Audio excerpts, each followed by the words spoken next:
పోగొట్టుకున్నా ఆ మంచి స్నేహాన్ని, ఆ మంచి సమాధానాన్ని మీరేం చెప్తే అది చేయటానికి నేను సిద్ధముగా ఉన్నానని నమస్కరించాలి. నువ్వు దేవుని సన్నిధిలో నీ చిత్తము నా యందు నెరవేర్చబడుగా, కానీ నువ్వు ప్రభుత్వంలో నమస్కరించాలి దేవుని బిడ్డ. ఆ తరువాత అతను చేసింది, ప్రజల దోషములని ఒప్పుకున్నాడు, తన దోషంలో ఒప్పుకున్నాడు. ఈరోజు ఈ కార్యం కూడా జరగాలి నీ జీవితంలో. 4వదిగా అతను కోరుకున్నది, నీవు మాతో కూడా రావాలేను.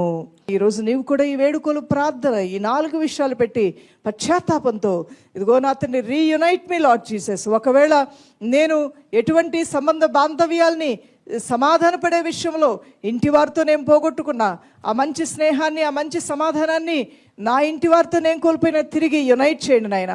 నీకు నాకు మధ్యలో గ్యాప్ ఏమైనా ఉంటే అది తీసివేసి నన్ను నిన్ను కూడా ఐక్యపరచండి ఆయన. నీ వాక్యముతో నన్ను ఐక్యపరచండి, నీ ఆత్మతో నన్ను ఐక్యపరచండి, నీ స్వరముతో నన్ను ఐక్యపరచండి, నీ సహవాసంలో నన్ను ఐక్యపరచండి, నీ జ్ఞానయుక్తమైనటువంటి హితబోధలో నన్ను ఐక్యపరచండి అని నీ గురించి, నీ కుటుంబం కొరకు నువ్వు ప్రార్థన చేసుకుంటూ, నా ప్రియ ప్రభు, ఎక్కడెక్కడైతే సంబంధ బాంధవ్యాలను నేను తెగగొట్టుకున్నానో అవి కూడా రీయునైట్ అవటానికి నాకు సహాయం తెచ్చండి. భార్యాభర్తల మధ్యలో ఎడబాపులు, గ్యాపులు వచ్చాయేమో, మాట్లాడుకొని చాలా రోజులు అవుతుంది, ఒకే ఇంట్లో ఉంటున్నారు.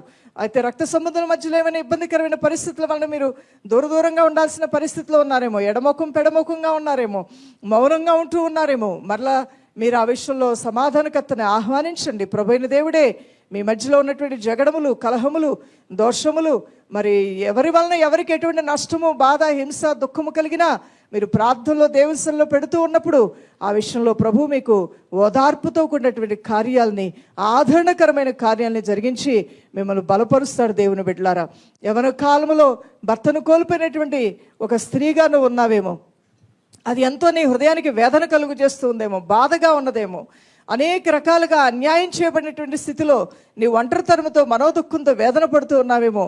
ప్రభు అయిన దేవుడు నీకు తోడై ఉన్నాడు. హల్లెలూయా. నీ కుటుంబ స్థితిగతుల వలన నీ మనసులో చాలా వ్యాకులత, బాధను కలిగి ఉన్నామేమో. ప్రభు అయిన దేవుడు నీకు తోడై ఉన్నాడు. దేవుని బిడ్డ, ఎవరికీ లేనటువంటి ఇబ్బందికరమైన స్థితిలో నా జీవితంలో నేను చేదైన అనుభవాలు నేను కలిగి ఉన్నానని నిన్ను గూర్చి నువ్వు తలంచుకొని దుఃఖాక్రాంతుడివి, దుఃఖాక్రాంతురాలవై ఏడుస్తూ ఉన్నావేమో. అట్టి వారి అయిన నీ యొద్దకు యేసయ్య సన్నిధి ఈరోజు రాబోతూ ఉన్నది. హల్లెలూయా. God bless you. ప్రియ దైవజనమా, ఈ సమయంలో అందరం కలిసి ప్రార్థన చేద్దాం. మహాపరిశుద్ధమైన నా ప్రియ తండ్రి, నీవే, నీ ప్రజలే నీ స్వాస్థ్య భాగమునైనా, నీ ప్రజలు నీవే దీవించి హెచ్చించువాడు.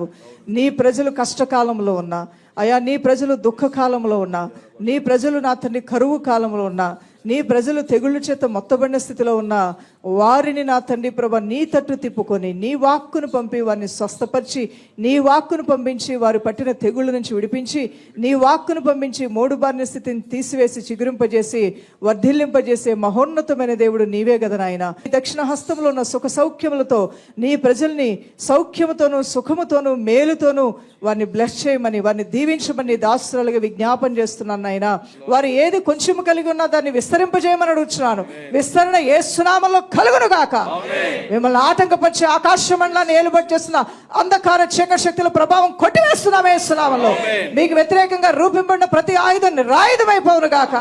మీకు వ్యతిరేకంగా ఉన్న శత్రు బలం అంతటి మీద యేసు నామములో మీకు విజయం కలుగును గాక. మీ కుటుంబాన్ని పట్టి పీడిస్తున్న తెగుళ్ళైన, అంధకారమైన, పాప బంధకాలైన తెగిపోవును గాక. మీ కుటుంబంలో అజ్ఞానము, అపవిత్రత, ప్రతి విధమైన చీకటి తొలగిపోవును గాక.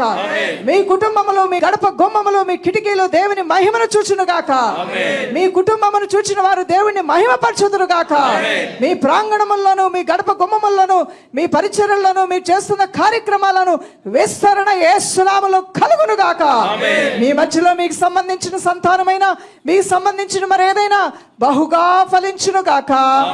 బహుగా మీరు విస్తరించుదురు గాక. ఈ దినము మీ జీవితంలో ఉన్న గడ్డు సమస్యలన్నీ కొట్టివేయబడును గాక. Thank you lord Jesus. నీ కృపతో నింపండి, నీ ప్రభావంతో నింపండి. సంఘాలని, సేవకులను, పరిచర్యలను కూడా ఆశీర్వదించమని మహిమ ప్రభావం మీకు ఆరోపిస్తూ యేసు నామములో అడుగుచున్నాం మా ప్రియ తండ్రి. ఆమేన్, ఆమేన్. క్రీస్తు యేసు యొక్క కృపా సమాధానములు మీకు తోడైండును గాక. ఆమేన్. మనం వాక్యం తీసి ఇంతవరకు దైవజనరాల ద్వారా వాక్యం విన్నాం. శైలపాల్ గారు చెప్పిన వర్తమానం విన్న వారంతా ఒకసారి చేతి దేవునికి స్తోత్రం చెప్పగలరా? హల్లెలూయా. వాక్యంలోకి వెళ్దాం ప్రేరా. Let's listen to God's word. The power of forgiveness, క్షమించడంలో ఉన్న శక్తి అనండి ఒకసారి గట్టిగా. క్షమించడంలో ఉన్న శక్తి. Ephesians chapter 4 verse 32. ఒకరి ఎడల ఒకడు దయ కలిగి కరుణాహృదయులై క్రీస్తునందు దేవుడు మిమ్మల్ని క్షమించిన ప్రకారం మీరును ఒకరిని ఒకరు క్షమించుడి. లేఖనాన్ని అందరూ చదవండి. And be kind one to another, tender hearted, forgiving one another, even as God For Christ's sake hath forgiven you. He has forgiven you, so you must able to forgive others. The Bible so clearly says, ఎంతో స్పష్టంగా Bible చెప్తుంది, ఒకరి ఎడల ఒకడు దయ కలిగి కరుణాహృదయులై క్రీస్తునందు దేవుడు మిమ్మను క్షమించిన ప్రకారము మీరును ఒకరినొకరు క్షమించుడి. ఒకరిని ఒకరు ఏం చేయాలంట? క్షమించాలి. ప్రార్థన చేసుకుందాం. పరిశుద్ధమైన మా తండ్రి, ఈ వాక్యం ద్వారా నాతో మాట్లాడమని అందరూ ఒక చేయి పైకెత్తండి, ఒక చేయి గుండె మీద పెట్టుకొని ప్రార్థన చేయండి. పరిశుద్ధ ఈ వాక్యం ద్వారా నాతో మాట్లాడమని. Father, you speak to us, Lord. Anoint your servant. Let your spirit speak to all of us. Let the church be strengthened by the power of God. ఈ లేఖనమును అర్థం చేసుకుని వారి జీవితాల్లో మేలు పొందినట్లుగా బలపరిచి దీవించి వర్ధల చేయమని యేసుక్రీస్తు నామములో అడుగుచున్నాం మా తండ్రి, ఆమేన్. అందరికీ ప్రభు క్షమించే హృదయాన్ని దయచేయును గాక. ఆమేన్. ద పవర్ ఆఫ్ ఫర్గివ్నెస్ అనండి గట్టిగా. Power of forgiveness. మరోసారి, ద పవర్ ఆఫ్ ఫర్గివ్నెస్. ఈ క్షమించడంలో ఉన్న శక్తి ఏంటో మనం తెలుసుకుందాం. క్షమించడంలో గొప్ప శక్తి ఉందా? Yes, there is power in forgiving. What does it mean? Forgiving means what? అసలు క్షమించడం అంటే ఏంటి? క్షమించడం యొక్క అర్థం ఏంటి? The forgiveness, the word forgiveness ఎన్నిసార్లు బైబిల్లో రాస్తుంది? How many times it is repeated? It is mentioned in the holy Bible. క్షమించడము, forgiving others, and forgiveness, the word forgiveness. Throughout the Bible you see that people need forgiveness, and Jesus taught us prayer. ఆయన ప్రార్థన నేర్పించాడు. The prayer, when you're praying, that Jesus repeated that prayer, that word, especially only one word was repeated. Matthew chapter 6 verse 14, మీ శత్రువులను మీకు క్షమించినట్లే మీరు కూడా, మిమ్మల్ని మీరు క్షమించినప్పుడు మీరు మీ శత్రువులను క్షమించినట్లే మీరు కూడా క్షమించబడతారన్నాడు. ఈ ప్రార్థనలో మనం ఎప్పుడు ప్రార్థిస్తుంటాం, మనుషుల అపరాధములను మీరు క్షమించిన ఎడల మీ పరలోకపు తండ్రియు మీ అపరాధములను క్షమించును. మనుషుల అపరాధాలు మీరు క్షమించకపోతే మీ పరలోకమందున తండ్రి మీ అపరాధములు క్షమించాడు. అంటే మనం ఇతరులను క్షమిస్తేనే దేవుడు మనల్ని క్షమిస్తాడా? అవును. మనం ఇతరులను క్షమించకపోతే దేవుడు మనలను క్షమించాడు. అదేమిటి అలా లింక్ పెట్టాడా దేవుడు? 6వ అధ్యాయము 8వ వచనం మీరు చదివినప్పుడు, పరలోకమందున్న మా తండ్రి, నీ నామం పరిశుద్ధపరచబడును గాక, నీ రాజ్యం వచ్చును గాక, నీ చిత్తం పరలోకమందు నెరవేర్చినట్లు భూమి యందును మా యందు నెరవేరును గాక, మా అనుదిన ఆహారం నేడు మాకు దయచేయము, మా శత్రువులు మేము క్షమించిన ప్రకారము క్షమించము, మమ్మల్ని శోధనలో తేక దుష్టుని తప్పించము, ఎందుకనగా రాజ్యం, మహిమ, బలము, శక్తి నీవే అయినావు మా తండ్రి, ఆమేన్ చెప్తాం. ఈ ప్రార్థన అంతట్లో ఏ మాట రిపీట్ చేశాడు? 14వ వచనంలో క్షమించు. ఎట్టికి చెప్పండి? క్షమించు. మా అనుదిన ఆహారం నేడు మాకు దయచేయమన్నది రిపీట్ చేసి రాయలేదు. నీ చిత్తం జరుగును గాక అన్నది రిపీట్ చేసి రాయలేదు. కానీ ఈ ప్రార్థన మొత్తంలో ఒక మాటను బయటికి తీసి రిపీట్ చేసి రాశారు. 6:14లో ప్రభు చెప్పాడు, మీ అపరాధములను, అంటే మీకున్న వ్యతిరేకులు, మీకు విరోధంగా బాధ పెట్టి ఇబ్బంది పెట్టే వాళ్ళని క్షమించేస్తే మీరు క్షమించబడతారట. సో ఫర్గివింగ్ అదర్స్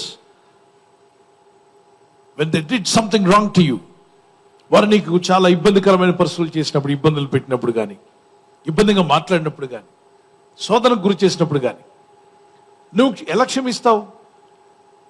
స్నేహితులను క్షమించడం అంటే ఓకే, ప్రేమించే వారిని, పలకరించే వాళ్ళని క్షమించవచ్చు. ద్వేషిస్తూ దూషిస్తూ ఉన్న వారిని ఎలా క్షమిస్తారు? క్షమించడానికి మనసు ఎలా వస్తుంది? క్షమించడం వల్ల కలిగే ప్రయోజనాలు ఏంటి?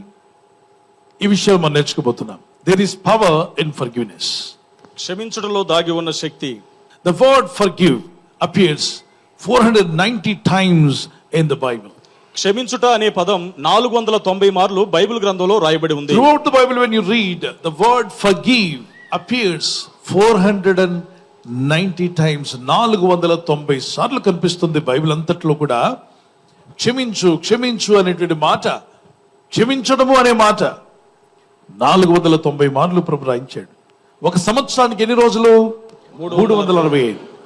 మరి ఎన్ని మార్లు దేవుడు రాయించాడు బైబిల్లో? 490. అంటే సంవత్సరం కంటే ఎక్కువ తక్కువ? ఎక్కువే. అంటే రోజు నువ్వేం చేస్తూ ఉండాలి? క్షమించాలి. అంటే జనాలు ఈ భూమి మీద జీవిస్తున్నప్పుడు ప్రతిరోజు మనల్ని ఇబ్బంది పెట్టేవాళ్ళు ఎదురవ్వచ్చు, కష్టపెట్టేవాళ్ళు ఎదురవ్వచ్చు, శోధనలు ఎదురు కావచ్చు, సమస్యలు ఎదురు కావచ్చు. కానీ క్షమిస్తూ వెళ్లాల్సిన అవసరం ఏంటి? ఎందుకు క్షమించమంటున్నాడు దేవుడు?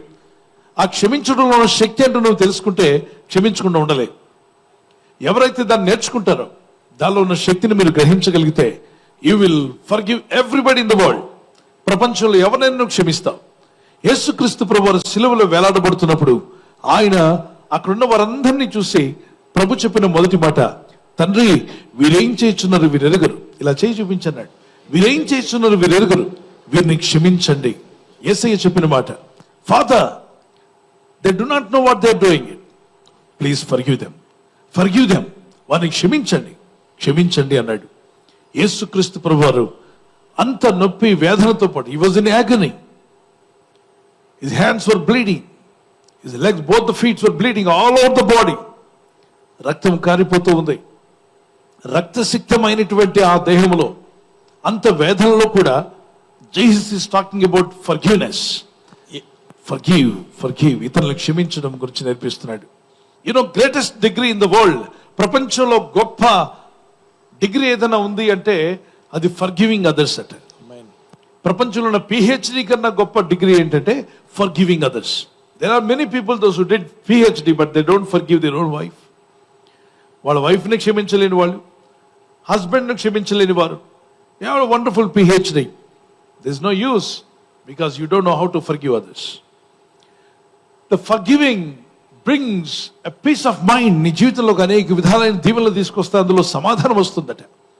Benefits of forgiving and also dangerous things in unforgiveness, both we will go to see. క్షమించడం వల్ల కలిగేటువంటి ప్రయోజనాలు, క్షమించకపోతే కలిగే నష్టాలను కూడా మనం తెలుసుకుందాం. The word forgiveness యొక్క అర్థాన్ని కూడా మనం తెలుసుకుందాం. Ephesians chapter 4:32, Matthew 6:14, Colossians chapter 3:13, Luke chapter 6 verse 37, Luke chapter 17 verse 3 and 4, Matthew chapter 18 verse 21 to 22, 21 and 22, Psalms 86 verse 5, Mark 11:25, Psalms 32 verse 1, Matthew 6:15, 1 John chapter 1 verse 9, Hebrews chapter 8 verse 12, and Proverbs chapter 17 verse 9, Proverbs chapter 10 verse 12, Psalms 103 verse 12, Daniel chapter 9 verse 9.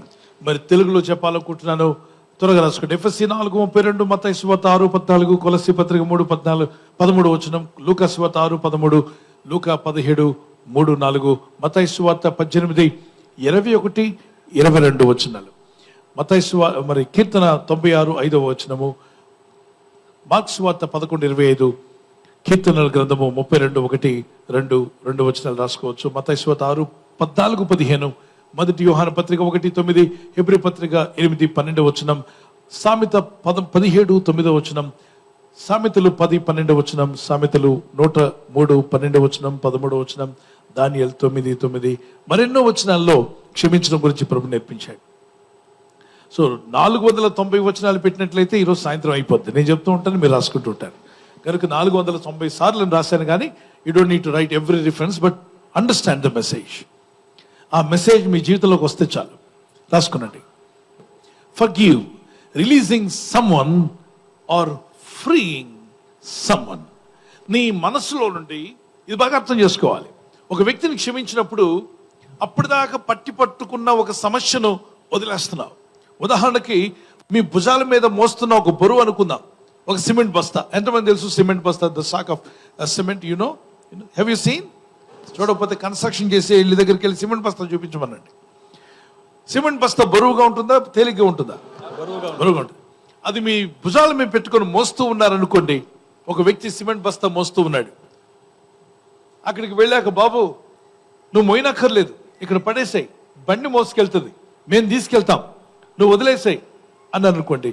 అంత బరువు మోసుకుని మెట్లెత్తున్న వ్యక్తి అతను సాయం చేస్తానని చెప్పి వదిలేశారనుకోండి, అతనికి ఎలా ఉంటుంది మీరు చెప్పండి? మీరు బరువు మోస్తున్నారు, ఆ బరువు నేను మోస్తానని చెప్పి మరొక వ్యక్తి చెప్పాడు, వెంటనే మీరు వదిలేశారు, మీ భుజం మీద ఉన్న బరువు పడిపోయింది, మీకు ఎలా ఉంటుంది? తేలిగ్గా ఉంటుంది.